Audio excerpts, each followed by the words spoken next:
menciptakan rasa aman dari tindak kriminal 43,2%, mengatasi premanisme 41,4%, hingga mengatasi ketimpangan ekonomi, polusi udara, dan kemacetan masing-masing 33,3, 30,1, dan 27,4%.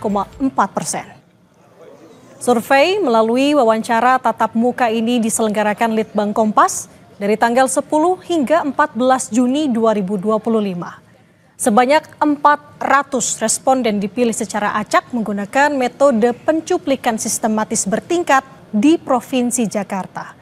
Dengan tingkat kepercayaan 95%, margin of error penelitian plus minus 4,9%. Survei dibiayai sepenuhnya oleh Harian Kompas, PT Kompas Media Nusantara.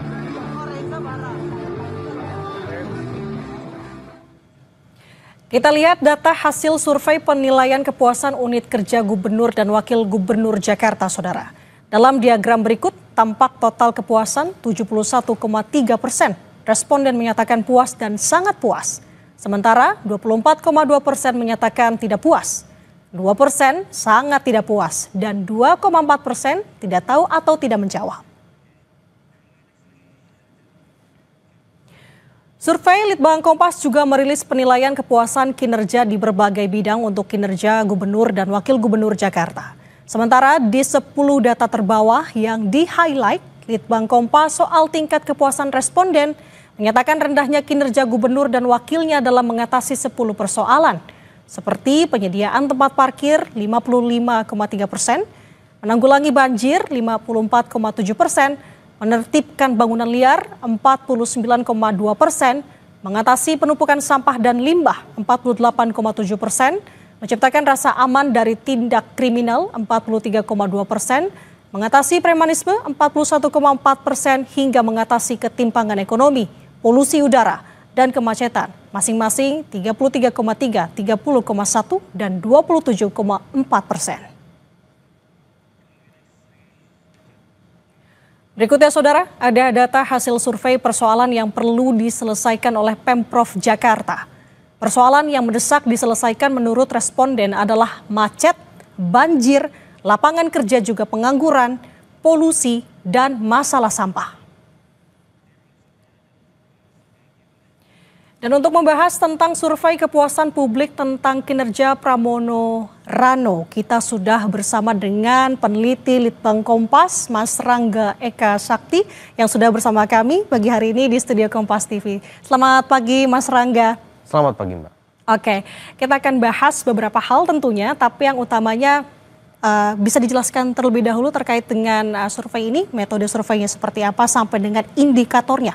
Oke, jadi kita melakukan survei kemarin tanggal 10 sampai 14 Juni ya. Responnya ada 400, tadi margin error sekitar 4,9%. Kita di sini melihat beberapa indikator ya. Yang pertama adalah kita melihat secara umum masyarakat puas atau tidak dengan, ini kan sekitar 100 hari ya kinerja Pak Pramono dan Rano begitu ya. Dari situ kita breakdown lagi kira-kira per unitnya. Jadi gubernur dan wakil gubernur kita lihat masing-masing kira-kira tingkat kepuasan dan juga citranya seperti apa. Dari situ kita juga mencoba untuk memetakan sejalan juga dengan agenda Jakarta 500 tahun ya. Kira-kira persoalan apa yang masyarakat lihat harus segera diselesaikan. Kemudian tingkat-tingkat kepuasan di beberapa persoalan tadi yang sudah disebutkan ya. Mulai dari macet, banjir, sampai hal-hal lain ya termasuk lingkungan dan lain-lain. Oke. Dan tadi kalau kita lihat juga ada responden yang masih belum bisa menjawab atau tidak menjawab begitu. Kenapa? Apa indikator ataupun penyebab? Ya, jadi memang kita kan juga secara ini kita menanyakan secara bebas ya ke masyarakat kira-kira pendapat mereka seperti apa. Ya memang dalam survei umumnya ada sekian persen dari masyarakat yang mungkin masih perlu pertimbangan atau masih mikir-mikir kira-kira posisinya ada di mana. Tapi dari sini kan sebetulnya kita bisa lihat selama sekitar 3 bulan atau 100 hari berjalan pemerintahan, apresiasi publik terhadap Pak Pramono dan Rano itu relatif sudah cukup baik ya, di atas 70% begitu. Itu kurang lebih yang kesimpulan pertama begitu. Oke, kalau dari data hasil survei ini sebenarnya Mas Rangga, apa persoalan terbesar yang paling disoroti oleh responden untuk bisa harapan ya Pemprov Jakarta bisa sesegera mungkin untuk melakukan penanganan?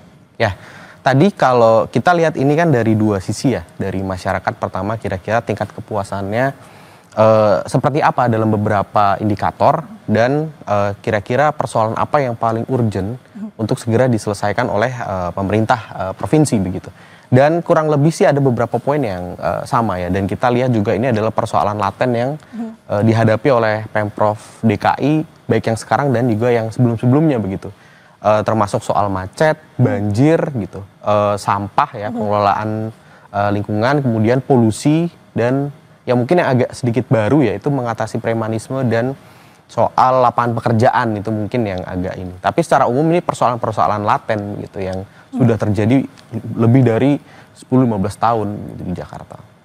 Oke, salah satunya kan yang tertinggi ini adalah di angka macet ya, Mas Rangga, ada di sekitar 60,3%. Iya. Nah, ini ada harapan mungkin dari responden untuk bisa menyelesaikan terkait dengan masalah macet ini yang sebenarnya menjadi PR setiap pemerintahan yang ada ya, tampaknya untuk di Jakarta. Ya betul, kalau kita lihat kan sebetulnya pemerintahan Pak Pramono Rano itu cukup mendekati persoalan ini ya dari 100 harian kerja, dengan pendekatannya adalah mendorong semakin keterbukaannya akses transportasi umum, terutama ke daerah-daerah satelit di Jakarta. Nah, mungkin memang perlu waktu yang tidak sebentar ya, harapannya sih mungkin 5 tahun, cuman saya rasa sih mungkin lebih panjang lagi untuk bisa mengurai persoalan kemacetan. Kalau kita lihat secara historis kan pendekatan untuk menyelesaikan persoalan kemacetan ini udah ada banyak ya. Ada yang menggunakan pembatasan volume kendaraan. Kalau dulu ingat ada 3-in-1, kemudian di zaman Pak Anies didekati pakai ganjil genap gitu. Sekarang ditambah lagi dengan memasifkan tadi akses ke transportasi umum ke daerah-daerah satelit. Nah, harapannya sih meskipun tadi ya ini persoalan laten, pelan-pelan sih bisa terurai begitu. Nah, kita penasaran juga terkait dengan bagaimana pengumpulan hasil simple atau survei ini berdasarkan kelas-kelasnya. Oke. Bisa Mas Rangga jabarkan terkait dengan kepuasan dari tingkat kelas sosial di Jakarta? Jadi kita sebenarnya bisa membedah survei ini dalam beberapa kategori demografi begitu ya. Yang pertama dari kelas sosial. Kita menemukan satu fenomena yang cukup menarik ya.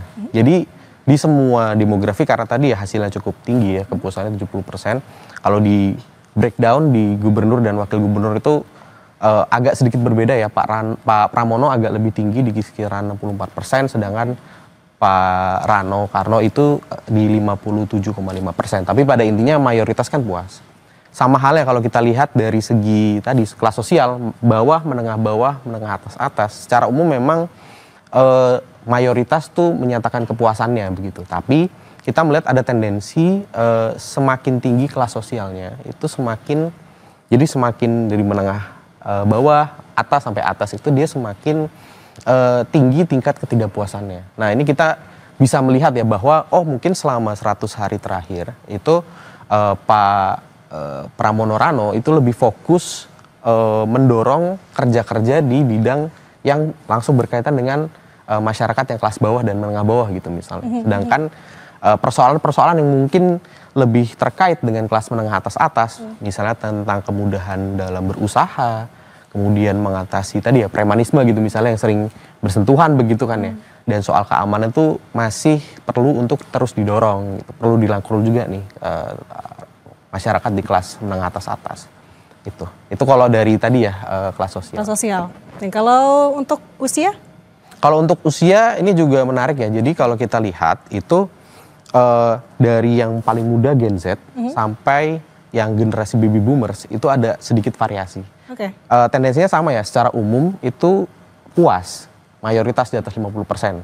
Tapi kalau kita lihat ada perbedaan yang cukup signifikan di kelas milenial. Jadi umur-umur 28 begitu ya sampai 43, 44 tahun gitu. Nah, di situ tingkat ketidakpuasannya itu di atas 30%-an, 33, 34 gitu. Nah, di situ kelihatan bahwa persoalan-persoalan yang memang dirasakan oleh orang-orang yang seumuran itu ya, termasuk kemacetan, kan mereka kebanyakan sudah berkarir begitu ya, mereka sudah soal lapangan pekerjaan, soal polusi itu mungkin lebih dirasakan oleh mereka begitu, sehingga tingkat resistensinya relatif lebih tinggi dibandingkan dengan umur yang lain gitu. Oke, dari Dari hasil-hasil yang tadi Mas Rangga sampaikan begitu ya Mas, bagaimana sih sebenarnya untuk bisa menguji validitas dari hasil survei ini sendiri? Ya, kalau kita sendiri kan pakai metode sistematis bertingkat begitu ya. Kemudian kita juga melakukannya dengan face to face gitu. Dan kita juga punya kontrol data yang relatif baik ya. Jadi semua hasil kita itu terekam begitu. Ini teknisnya begitu ya Mbak. Jadi secara umum sih dari segi sampel juga udah cukup. Insya Allah sih relatif aman sih. Oke. Nah, tadi saya baca juga untuk hasil surveinya mengenai antar kota, Mas Rangga, dari Jakarta Utara, Jakarta Timur, Barat. Ini semua ada. Jakarta Pusat bahkan tertinggi terkait dengan persoalan yang diselesaikan oleh Pemprov Jakarta. Tapi ada satu daerah, ada satu wilayah, Jakarta Selatan. Ini tidak ada, Mas Rangga. Kenapa? Sebenarnya gini sih, kalau misalnya kita coba cek ya, kalau kita olah lagi, secara umum sebetulnya Jakarta Selatan, Barat, Utara, Timur itu relatif sama Mbak. Tingkat kepuasan relatif sama sebetulnya. Tapi yang cukup signifikan berbeda itu adalah Kepulauan Seribu begitu. Di situ tingkat ketidakpuasannya relatif lebih tinggi begitu ya, karena ada beberapa persoalan yang tidak dirasakan oleh masyarakat lain gitu, yang di mainland Jakarta begitu ya. Dan ini saya rasa juga persoalan yang sudah berlangsung semenjak mungkin beberapa periode sebelumnya juga begitu ya. Termasuk soal akses, kemudian air dan lain-lain. Oke, berarti apa yang menjadi fokus sebenarnya oleh warga di Kepulauan Seribu? Kalau dari pemahaman kita begitu ya, mungkin memang persoalan-persoalan mendasar ya, termasuk soal infrastruktur dan juga akses. Itu sih yang mungkin paling membedakan ya. Kalau di Jakarta mainland yang nempel sama Jawa begitu, itu kan soal-soal mendasar ya, termasuk akses, infrastruktur, pendidikan, akses kesehatan begitu misalnya. Itu bukan jadi persoalan yang bukan lagi di soal ketersediaannya begitu ya. Kan udah banyak pilihannya, udah soal kualitas begitu. Kalau di Kepulauan Seribu mungkin karena secara geografis dia tersebar begitu kan. Itu jadi suatu tantangan yang berbeda begitu Mbak dibandingkan dengan mainland Jakarta. Berarti ini soal infrastruktur yang masih belum merata begitu kalau salah satu yang dirasakan oleh warga di Kepulauan Seribu begitu ya Mas. Oke. Kalau untuk permasalahan lain yang menjadi fokus di wilayah-wilayah di Jakarta sejauh ini, apalagi sih yang menjadi harapan terbesar selain tadi ada macet? Tentunya kalau kita lihat akhir-akhir ini banjir juga masih menghantui Jakarta, apalagi Mas Rangga? Kalau tadi ya secara umum, apalagi misalnya kita melihat secara longitudinal, artinya kita membandingkan dengan persoalan-persoalan Jakarta selama beberapa tahun ke belakang, yang betul-betul laten, artinya dia selalu muncul ya dalam setiap pengukuran, sudah pasti banjir, macet. Itu udah jadi persoalan yang puluhan tahun begitu ada di Jakarta. Cuman dalam konteks saat ini ya, dengan situasi perekonomian yang mungkin sedikit tertekan begitu. Jadi persoalan soal pengangguran, mengatasi ketimpangan ekonomi, gitu, kemiskinan itu mulai muncul juga begitu. Jadi persoalan yang dirasakan oleh masyarakat. Dan terkait dengan kemacetan juga, itu masyarakat juga melihat soal polusi udara gitu. Jadi kualitas udara yang kotor karena tadi ya macet segala macam itu juga jadi perhatian, dan juga soal sampah. Ini juga terkait dengan banjir kan. Gitu. Jadi kalau misalnya dirangkum sebetulnya persoalan laten Jakarta itu tidak jauh-jauh dari beberapa indikator itu gitu Mbak. Nah ini kan juga jadi penting karena salah satu tujuan atau goal yang ingin dicapai oleh Pak Pramono Rano itu kan menjadikan Jakarta sebagai kota global begitu. Nah ini sesuatu yang agak sulit untuk dicapai apabila persoalan-persoalan mendasar seperti tadi ya, banjir, macet, kualitas udara begitu. Itu kan jadi indikator yang diperhatikan oleh lembaga-lembaga yang tadi punya legitimasi untuk mengatakan bahwa Jakarta tuh sudah sampai kota global nomor sekian. Ini jadi PR sebenarnya ya untuk mewujudkan Jakarta menjadi kota global. Nah kalau untuk survei ini sebenarnya Mas Rangga ada komparasi juga nggak dengan pemerintahan Jakarta sebelumnya atau seperti apa? Kita ada beberapa kali ya, cuman jujur saya juga harus buka-buka lagi ya. Cuman pada intinya suatu yang tadi saya sudah ceritakan ya, yang laten, artinya saya masih ingat benar-benar begitu ya, beberapa persoalan-persoalan yang secara umum muncul itu adalah terkait dengan tadi banjir dan kemacetan. Itu yang terutama dua hal itu ya yang masih terus membayangi atau meresahkan masyarakat di DKI Jakarta. Dan itu juga mungkin sampai sekarang masih jadi persoalan yang belum ketemu nih rumusan idealnya seperti apa begitu.